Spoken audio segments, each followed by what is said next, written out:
मेरे सर आपने मेहमानी की। तो ये जो संरचनाएं हैं हमें इसे भी बदलना होगा। अभी आप देखेंगे जब हम लोग डिस्कशन शुरू करेंगे तो संरचनाओं का क्या स्ट्रक्चर। लड़के की शादी हुई और सुबह दुल्हन ने उसे विदा करके अपने घर ले गई। लड़के की शादी हुई और दुल्हन ने उसे विदा करा के अपने घर ले गई। होता है ना? नहीं होता है ना? तो क्यों नहीं होता है? ये स्ट्रक्चर है ना, तो स्ट्रक्चर ये मैं नहीं कर रहा हूँ, ये कह रही है सीमेंटी बुआ। सीमेंटी बुआ एक फ्रेंच फिलोसोफर है, उनकी किताब है द सेकंड सेक्स।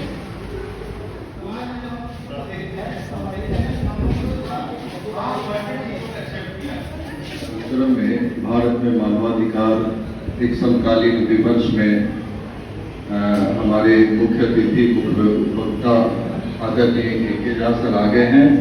ताली बजाकर इनका स्वागत करें। ताली बजाकर इनका स्वागत करें। और उनके लिए भी और आप अपने लिए भी एक बार ताली बजाकर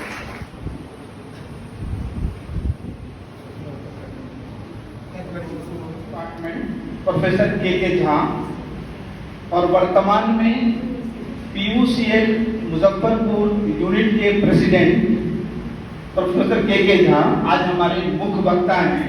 ऐसे ही आप नागरिक बनते हैं ना, तो नागरिक को अधिकार का बोध होता है। तो प्रजा और नागरिक में फर्क हो गया। प्रजा का जब राष्ट्रतंत्र था तो प्रजा थे जो वायलेट कर रहे हैं किसी भी तरीके के मानवाधिकार। दूसरी बात हमने कही कंडीशन की, जिसका भी एग्जांपल दिया हमने कि एक तो वायलेशन करने वाले करता है 10 नंबर हॉल जो इसके नीचे है उसमें 1 नंबर हॉल जो आपका सेमिनार हॉल बन चुका है उसमें 6 नंबर हॉल में जनरल क्लासेस होते हैं, खास करके इंटरमीडिएट के क्लास मुझे मिल रही है। मुझे इस बात का उन दिनों क्लास के रूप में छात्र और शिक्षक के रूप में संवाद होते थे। आज एक पीयूसीएल के एक्टिविस्ट और हमारे प्यारे छात्रों और सजग सचेतन समाज के नए नागरिकों के रूप में उभरने वाले जो छात्र हैं जो छात्राएं हैं वो उनके बीच संवाद का क्षण आया है। और मैं भी अपने को सौभाग्यशाली मानता हूँ। बम गिराए गए, वो बम गिराने का जो इम्पैक्ट हुआ वो अब तक का विकास हो सकता है। वो अधिकार मैं कर रहा हूँ कि पेंशन और फैमिली पेंशन दोनों बराबर होना चाहिए, उसमें कोई डिफरेंस नहीं होना चाहिए। मेरा यह निवेदन पीयूसीएल के मेंबर से है। अगर वो अपने दायरे में समझें, इसके लिए वो बिहार सरकार गवर्नमेंट ऑफ इंडिया से लड़े। हम भी उस पर लड़ रहे हैं। मेरी यही प्रार्थना है, बस इतना ही। बहुत बहुत धन्यवाद सर के हौसला, सर के ऊर्जा को हम लोग सलाम करते हैं। उनका आशीर्वचन मिला, पेंशन के बारे में बताए, अनवरत वे संघर्ष करते रहे, उनके लंबी आयु की हम लोग कामना करते हैं। अब हम इस टॉपिक पर चर्चा करने के लिए हम सब यहाँ एकत्रित हुए हैं और इसका कारण है हमारे महाविद्यालय विभाग का इतिहास विभाग और उसके कर्मठ ऊर्जावान उत्साही शिक्षकगण और छात्रगण। तो सर्वप्रथम तो मैं उन सबको बधाई, शुभकामना और थैंक्स भी, धन्यवाद भी देना चाहती हूँ कि आप लोगों ने इतने सुंदर विषय पर चर्चा आयोजित की और बहुत ही जो चर्चा बहुत ही सफल रही। हम लोगों को बहुत तरह की सूचनाएं और हम सब भी और इसमें संघ के अध्यक्ष की पद को संभाला और हम सबको दिशा निर्देश दिया और हम सबको बहुत ज्यादा उत्साहित किया, हमारा मार्गदर्शन किया, कई तरह की बातें बताई। उसके लिए मैं आपको धन्यवाद भी देती हूँ।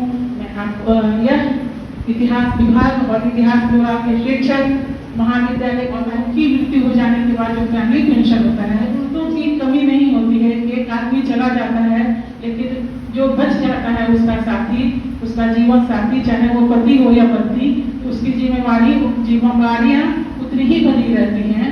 इसीलिए हमें पेंशन बराबर ही मिलना चाहिए, ये बहुत ही इम्पोर्टेंट होता है सर। मैं और मेरे साथी, मुझे पूरा विश्वास है कि इस मुद्दे पर आपके साथ हमेशा रहेंगे और संघर्ष करेंगे, जैसी जरूरत होगी हम सब आपके साथ रहेंगे। मैं शाहिद कमाल सर का, जिनको मैं शुरू से देखती आ रही हूँ, मुझे लगता है कि 20-25 साल से मैं इन्हें देखती आ रही हूँ, मानवाधिकारों के लिए ये लड़ते हैं। हमारे बीच हमेशा एक नैसर्गिक अधिकार क्या है, जन्म लिया है तो जीने का अधिकार, मुझे जीने दो, मैं जैसे चाहते हूँ, मैं जैसे चाहता हूँ, मैं जैसे चाहती हूँ, मुझे जीने दो। मेरी इच्छा हो, मैं एक भेदभाव मुक्त समाज में जीने की इच्छा रखती हूँ, हर इंसान चाहता है।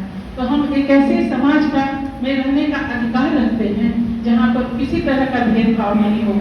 एक ऐसे समाज के हमारा अधिकार है कि हम किसी के धर्म को अपनाएं, किसी भी धर्म के अनुसार हम चलें, तो ये हमारा नैसर्गिक अधिकार है, हमारा अधिकार है। हमारे जो विद्यार्थी जन में बैठे हैं, इनको शिक्षा का अधिकार है, इनकी शिक्षा इन्हें प्रॉपर मिलेगी, ये अधिकार हमारा अधिकार है, बेसिक अधिकार,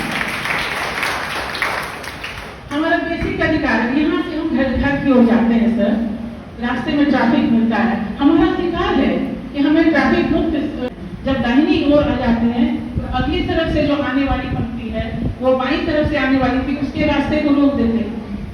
और जब हम उसके रास्ते को रोकते हैं तो ऑटोमेटिकली फिर इधर का भी रास्ता बंद हो जाता है। जैसे ही हमने किसी के रास्ते को रोका तो हमारा रास्ता भी बंद हो जाता है उसी समय।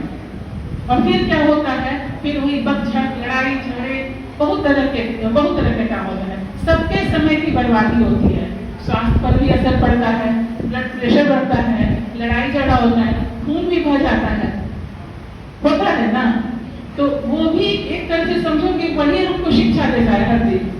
मानव सड़क पर चले, यातायात के नियमों का पालन करते हुए, बिना ट्रैफिक की लड़ाई लड़े हुए अपने रास्ते की ओर नियमों का पालन करते हुए चलेंगे तो हमें एकदम साफ सुथरी सड़क मिलेगी, हम निकल जाएंगे।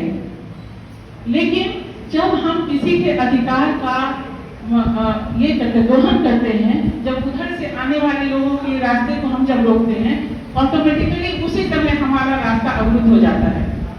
अगर हम अपने अधिकार का पालन करते हुए और अपने कर्तव्यों का साथ साथ पालन करते हुए एक तरफ से नियम पूर्वक जो भी समाज के नियम है उनका पालन करते हुए अगर हम चलें तो ऑटोमेटिकली हमें एक साफ सुथरा समाज मिलेगा। इसका तो हमको लगता है कि मुझे उम्मीद है कि ऐसा हो सकता है। बहुत बहुत छात्रों से अपील है कि प्राचार्य महोदया ने जो अपील किया है आपसे, नियम से चले, अपने अधिकार को जाने, उस पर चलने की जरूरत है। बहुत बहुत धन्यवाद।